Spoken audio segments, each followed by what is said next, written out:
Nobody buys a hot tub because they're excited about the maintenance. You probably just want to soak the day away on those quiet nights under the stars. But if your water is looking a little murky, it's time to drain it. And this is the fastest and safest way to do it. But before you touch anything, head to the circuit breaker and shut it off. With that done, you're ready to start draining.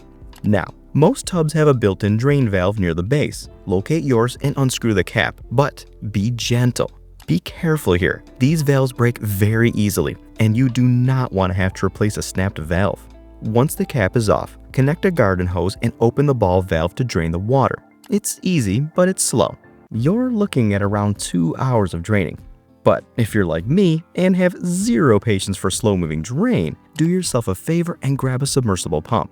Using one alongside your drain valve is the fastest way to get the job done, usually in under 30 minutes. Even for larger 475-gallon tubs, you're looking at maybe 45 minutes to an hour.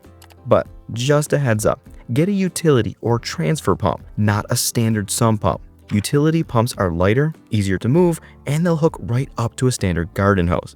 Now, before you drain, there are 2 mistakes I want you to avoid. Never drain right next to your house. Letting hundreds of gallons of water pool near your foundation is just asking for trouble. So run your hose at least 50 feet out if you can. And also, never drain into a storm drain. Those flow directly into your local rivers and streams. Okay, once the bulk of the water is gone, do yourself a favor and grab a wet, dry vacuum. It's the only way to clear those last few inches that gravity and pumps simply cannot reach, including water sitting around the jets. I was actually surprised that vacuuming the jets alone can pull out an extra 5 to 10 gallons you'd otherwise just leave behind.